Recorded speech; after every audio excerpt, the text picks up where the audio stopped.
Gambia, Angola, China Holding, Gash, producers of the finest tomato paste in the Gambia. Jaja tomato paste, available in 5 kilos, 1 kilo and in sachets. For wholesale and retail, visit our factory at Banjulunding. We are also producers of Jaja mineral water, cool, clear and fresh. Gash, Gambia, Angola, China Holding, with headquarters at Fatu Golden Plaza, Mile 7, Bertel Harding Highway. Gash Group also provides the best security company, Gash Security, for your offices, warehouses, homes and personal property. Gash Group for all your construction projects, offering you quality water reticulation for your gardens, pump irrigation, tidal irrigation projects and all types of buildings. You can contact Gash on 396-7894, 700-8993, 373-0259. Visit us at Gash Global Group on Battle Harden Highway, Fatu Golden Plaza. Our website www.gashglobal.com. Gambia, Angola, China Holding, Gash.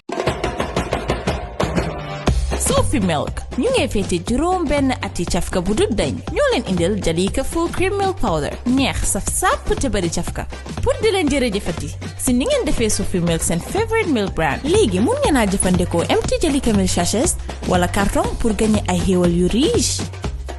Pour gagner motorbike dajaleel fukk ak juróomi empty carton yi Jalika milk pour gagner yeneen xéewal yu mel ni PlayStation 4, TV, fridge freezer, gas cooker, bicycle wala mobile phone.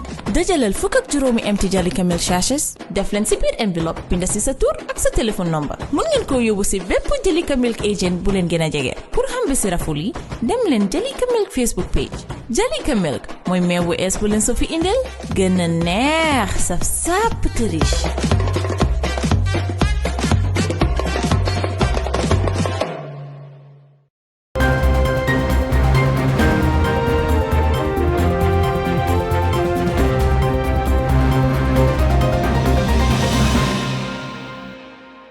It's a warm reception to our studio here in Sarakunda. This is Star TV News with me, Maimuna Fadera. First, the headlines tonight. The State House has dispelled rumors of a public holiday tomorrow. DWR trains 27 meteorological technicians. Interparty committee signs MOU with National Democratic Institute. Made it 3D Yourself competition winner received Made 3D company support. GTTI Students Union Executive sworn in. Birkam Magistrate Court dismisses multi-million-dollar land case. In other news, DR Congo volcano eruption leaves dead and trails of destruction. Italy's remote regions get COVID jab priority. Those were the headlines, and now the news in detail.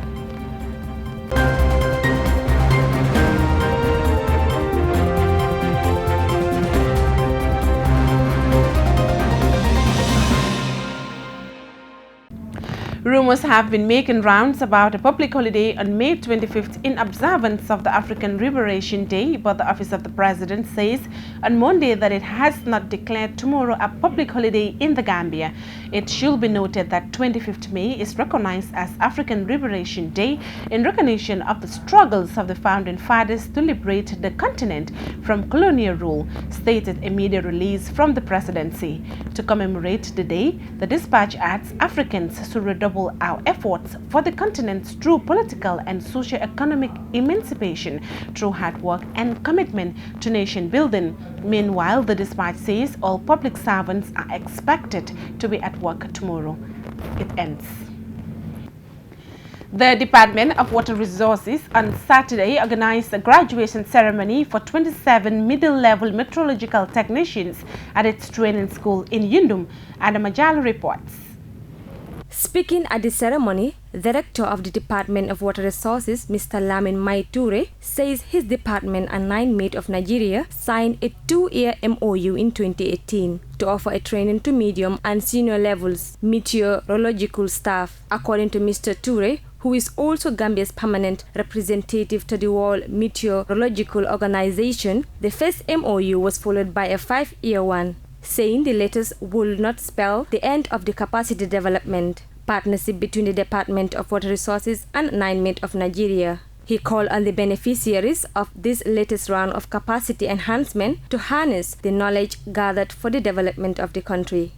To assist the Gambians, NIMET and DWR, which is Department of Water Resources, signed an MOU in May 2018 to build capacity of the Gambian meteorology through training of medium level and senior level technicians. Since the number of meteorological technicians, that is observers and the forecasters, needed by the country are many, the cost of sending them to Nigeria becomes so much. To reduce the cost, NIMET agreed to send our instructors to the Gambia at their cost, while the Department of Water Resources pays the subsidized transportation to her, while DWR pays subsidized tuition costs. The Minister of Water Resources, Mr. James Gomez, discusses with the beneficiaries how their work ethics will reflect on themselves as well as the development of the country. He pointed out that the Gambia's development can be only attained through hard work. You have burned the night candle to achieve what is happening today. We expect that you will be change agents. Your culture towards works is very important to us and to this country. We can only develop Gambia if Gambians roll their sleeves and work hard. When we talk about meteorology, people don't understand what we're talking about. But without meteorology, no aircraft will fly in the air. Without meteorology, no vessel will go to the sea. Our fishermen will not go to sea. Our farmers will not have bumper harvest. So you are the first step of development in any country. Nigeria's Minister for Aviation, Senator Hadi Sirika, graced the graduation ceremony. The minister said the partnership between the Department of Water Resources and NIMET has brought about immense benefits, including improved staff delivery. Therefore, my dear brothers and sisters, in this great country, the Gambia, the quality of services that has been received through this partnership is not only good, but has immense benefits. Ladies and gentlemen, let me state that NIMET has been able to do all this and more largely due to allocations from the contributory service basket provided to the aviation industry by agencies under the Ministry of Aviation. Nigeria's permanent representative to the World Meteorological Organization, Professor Mansour Bako Matazu, also addressed the graduation ceremony. To categorize the service into three.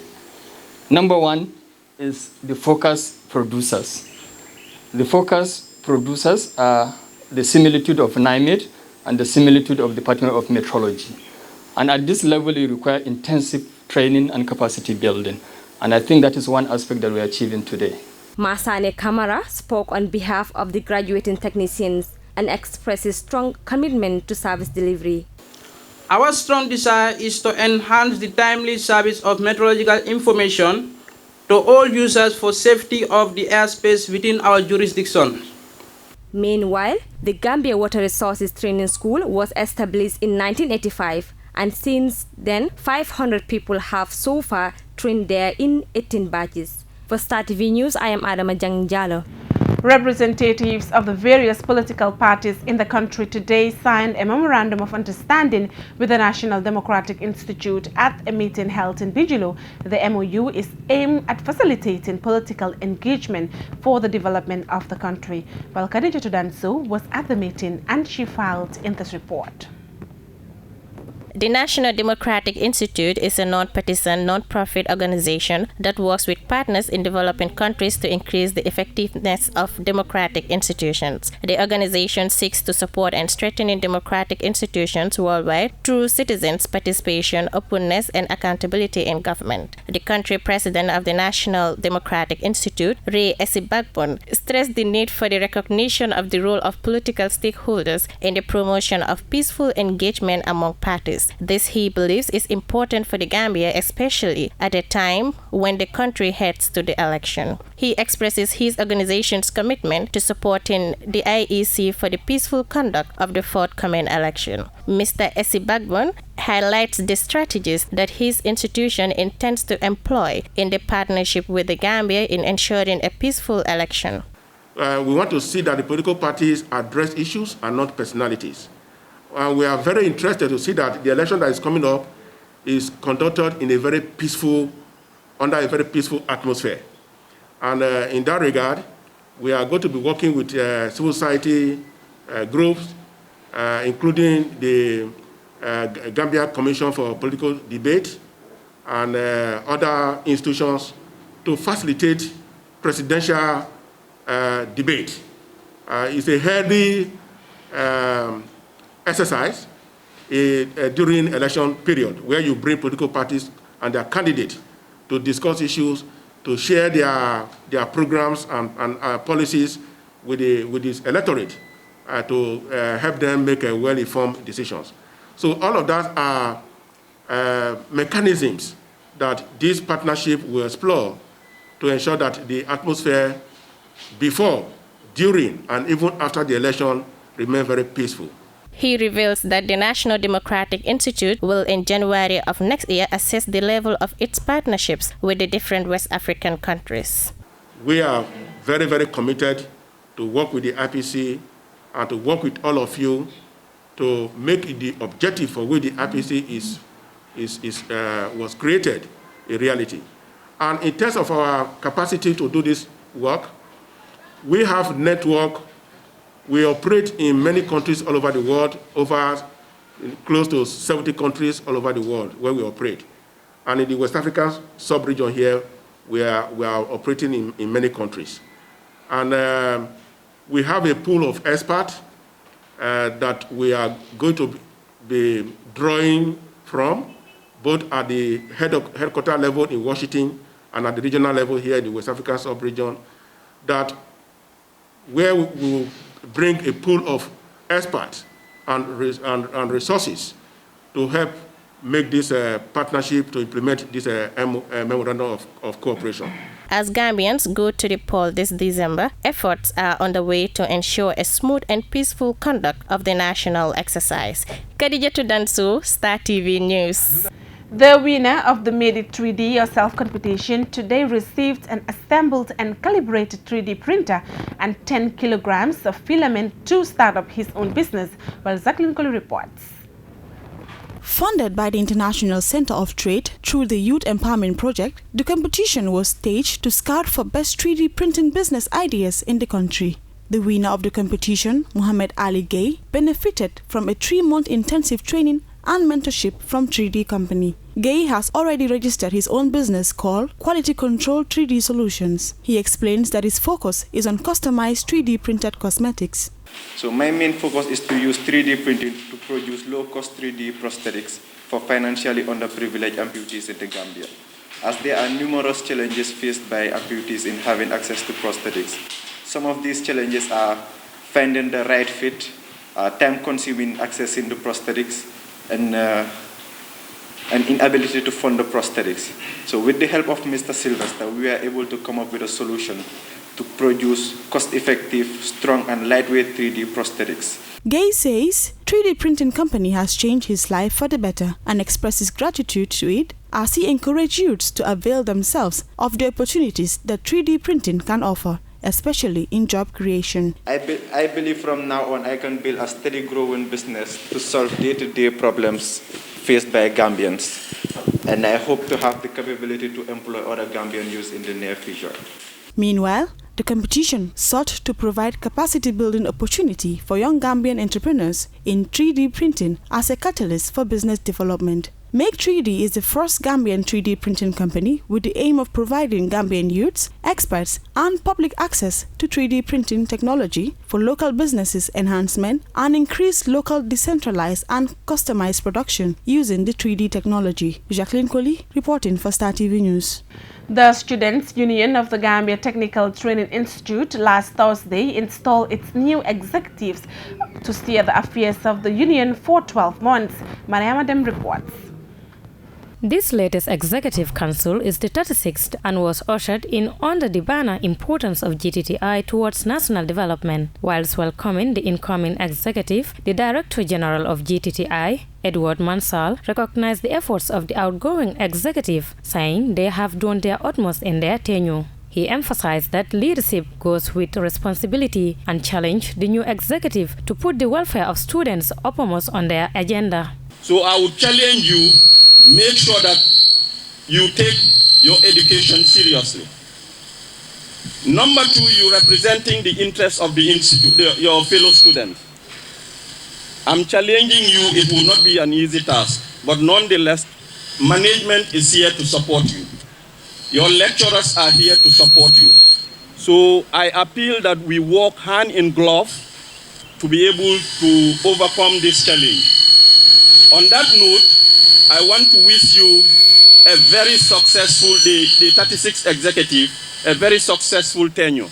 And to the outgoing executive, please, we still need your advice. The president of the outgoing executive, John Luciano Bass, describes the transition from the past executive to the present as a milestone in democracy term. He states that his executive have worked assiduously to live up to the students' expectations despite COVID-triggered challenges. As the president with his cabinet, we have worked tirelessly to see that the constraint faced by the student is addressed adequately. Our dreams were to make GDTI the core institution in the whole country. But this was shortened by the COVID-19. We have tried our level best as student leaders in this hard time to make sure that we achieve some of the items in our action plan during our tenure in office.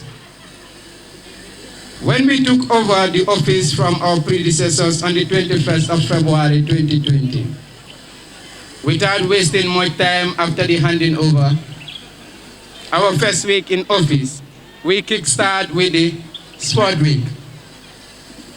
This week is an important event that brings the entire student body together on a common platform through the spirit of unionism.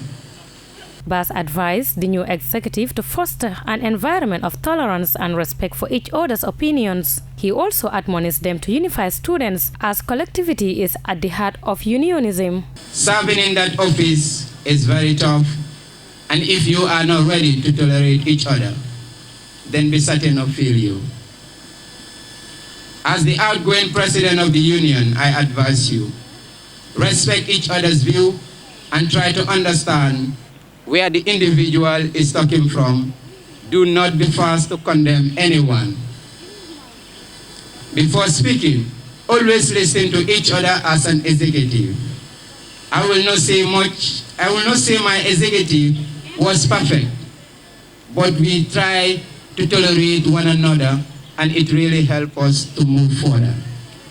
The president of the new executive, Ms. Nancy Ndong, thanked her colleagues for reposing confidence in them. She expresses their readiness to work hard for the benefit of the students and GTTI. As an executive, we promise to engage both management and all stakeholders involved to digitalize education as it stands a developing trend. We will plan to have an open door policy in order to hear your needs and act on it accordingly. This council will use dialogue as the main tool to solving our issues. As former Minister of Justice and Attorney General, Mr. Idrissa Fafambay on his ground said 1st August in 1983, I quote, "Student self-government encouraged the cultivation of the spirit of dedication." The handing over of the baton was accompanied by poem recitals, and certificates of appreciation were awarded to the members of the outgoing executive. Maria Madem, reporting for Star TV News.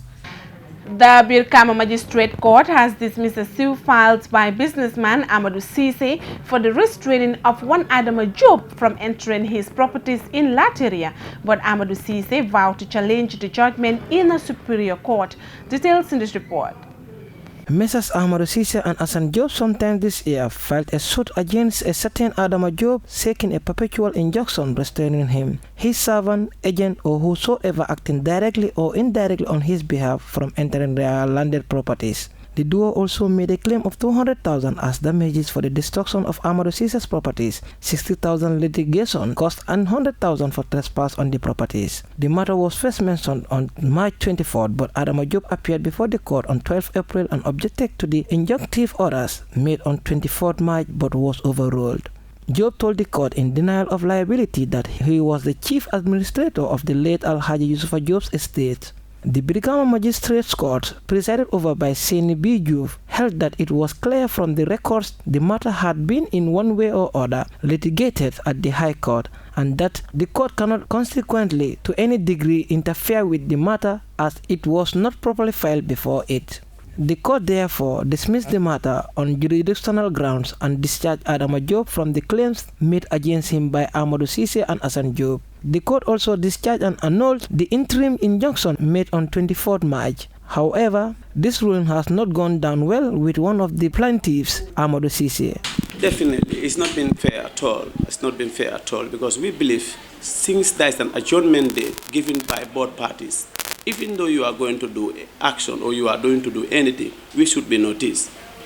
We should be noticed because the date was set for next month, June 1st. And this month on the 14th, he went and then dismissed our case. So I was just surprised when I heard from the ground that we're living, the people who live to the ground and, were telling me that you have already lose your case. Adama Diop told you that you lose your case. This is the case that's been dismissed from his friend, S.B. Juve, magistrate that in Brikama. What next from here? That is our intention. We have to go back down to appeal because this is not justice, it's not fair, we know it's corrupt, the whole entire thing is completely corrupt. It's not what we're praying for. We hope for New Gambia, but still, the corruption is too much anyway. According to Mr. Cissé, the ruling of the Brikama Magistrates Court could erode public confidence in the judicial system. We're calling for help, especially in the judiciary, because if you look at today, this land dispute is too much in this country, and something like this, if it is continuing, so I feel that it's not what we expect anyway, definitely. This is very sad. Meanwhile, following the demarcation of the land in Latiria, at the center of dispute between Job Kunda family of Serekunda and the Jata Kunda clan of Busumbala, reports have been emerging of frictions in the territory. For Star TV, I am Omar Job. Well, those were the local stories. We'll be back with international news. After the short break, please stay with us. We'll be right back. Gambia, Angola, China Holding, Gosh, producers of the finest tomato paste in the Gambia. Jaja tomato paste, available in 5 kilos, 1 kilo and in sachets. For wholesale and retail, visit our factory at Banjulunding. We are also producers of Jaja mineral water, cool, clear and fresh. Gosh, Gambia, Angola, China Holding, with headquarters at Fatu Golden Plaza, Mile 7, Bertel Harding Highway. Gosh Group also provides the best security company, Gosh Security, for your offices, warehouses, homes and personal property. Gosh Group for all your construction projects, offering you quality water reticulation for your gardens, pump irrigation, tidal irrigation projects and all types of buildings. You can contact Gosh on 396-7894, 700-8993, 373-0259. Visit us at Gosh Global Group on Battle Harden Highway, Fatu Golden Plaza. Our website www.global.com. Gambia, Angola, China Holding, Gosh. Sophie Milk ñu ngi fété juróom benn ati cafka bu dul dañ ñoo leen indil Jalika full cream milk powder neex saf sàpp te bari cafka pour di leen jërëjëfati si ni ngeen defee Sophie Milk seen favorite milk brand léegi mun ngeen a jëfandikoo empty Jalika milk sachets wala carton pour gagner ay xéewal yu riche. Pour gagner motorbike dajaleel fukk ak juróomi empty carton yi Jalika milk pour gagner yeneen xéewal yu mel ni PlayStation 4, TV, fridge freezer, gas cooker, bicycle wala mobile phone. dajaleel fukk ak juróomi empty Jalika milk sachets def leen si biir envelope binda si sa tur ak sa téléphone number. mun ngeen ko yóbbu si bépp Jalika milk agent bu leen gën a jege. pour xam bi si raful yi dem leen Jalika milk Facebook page. Jalika milk mooy meew bu ees bu leen so fi indel gën a neex saf sàpp te riche.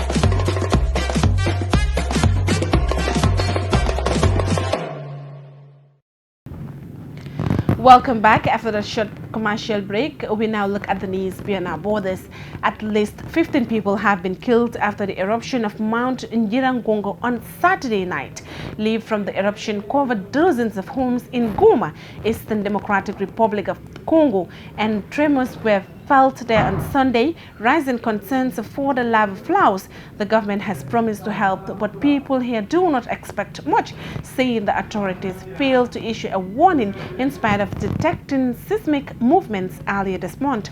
Al Jazeera's Malcolm Webb reports. Lava started gushing out of Mount Nyiragongo on Saturday night. The volcano is on the edge of Goma, a city of about 2 million people. The river of molten rock stopped on the outskirts of the city, but not before it destroyed dozens of homes, some of them with people trapped inside. I have lost 4 people, including my sister-in-law, burned here in the house. For me, what happened here is almost normal, as this is the first time to see this in my life. The last eruption, nearly 20 years ago, did even more damage. Still, this time, some people lost everything they own. We watched the whole neighborhood go up in smoke. The fire came right down to here. Even now we can still see lava. We climbed the volcano 4 years ago. Wildlife rangers take tourists on trips to the summit. In the crater at the top, you can see the lava lake glowing and feel its heat. It's always simmering, and every so often, it erupts. The foot of an active volcano is not a very safe place for a city, but people living here don't have anywhere else to go. The government's promised to help, but people here don't expect much from the authorities. They failed to give any warning, in spite of volcanologists detecting seismic movements earlier this month. How can it be that a volcano can erupt when the population is still in the city? They should have given us advance notice to vacate. Can you believe the houses are burning when the population is still here? We have lost all our documents, all our education certificates, and all because we did not prepare. Thousands of people left the city, mostly on foot, when the eruption began. Many are still scared to go home. Since the eruption, there have been repeated tremors, and people worry that'll disturb the volcano and the lava will start flowing again. Malcolm Webb, Al Jazeera. Across much of Italy, most adults are having to wait months to sign up for a COVID vaccine, but off the coast of Naples, public health officials on the island of Ischia and neighboring islands are rushing to vaccinate most of its 60,000 adults. This is part of a pilot program to vaccinate the people living in Italy's remote regions quickly. Al Jazeera's Adam Rennie reports. This is Maria Pia Cascello's second COVID jab, a short visit with long-reaching effects. We were afraid. We couldn't go shopping. I want all of Italy to be vaccinated so we can get back to normal. All of Italy? Not just yet. But nearly all the adults on Ischia, an island off Naples coast, are on their way to being fully vaccinated by the end of June. This past weekend, local officials proclaimed the campaign a success. 75% of adults on Ischia and a smaller neighboring island have had their first dose. It's part of a pilot program to inoculate isolated populations against COVID-19. Islands are difficult areas to deliver immediate medical care. Although Ischia has a hospital with 60 beds, we took these steps because we can't risk turning it entirely into a COVID ward, where we won't be able to care for all the other sick patients. 19-year-old Alessia Borrelli wouldn't have got a vaccine for several months on the mainland. She's now vaccinated, as are her parents. The family is returning to activities that were restricted for months. For those of us who live on islands near the water, taking away the sea was like killing us. Being vaccinated now is like a dream. A dream many on the island want to share with the outside world. Ischia, like much of Italy, relies on tourism. 2020 was the worst year for tourism here in decades, and officials are hoping a vaccinated population along with transparent waters and sun-speckled beaches are going to convince people to come here because it's safe. Bookings for this summer across Ischia are 65% below pre-pandemic levels. Hotel Association President Luca Dambra explains why he thinks Ischia needs to fast-track vaccinations. There are two main reasons, actually, which we'll put on the same level. One, of course, is for the safeness of our citizens on Ischia and, of course, of our clients that are coming. And on the other side is because the economy starts again. Ischia lives about tourism, and it's important for us to turn back at the normality as we were. Any return to normality, though, will require the outside world to catch up to this outcrop of immunity. Adam Rini, Al Jazeera, on the Italian island of Ischia. Well, before we end the news, a quick recap of our main headlines. The State House has dispelled rumors of a public holiday tomorrow. DWR trains 27 meteorological technicians. Interparty committee signs MOU with National Democratic Institute. Made It 3D Yourself competition winner received Made 3D company support. GTTI Students Union executive sworn in.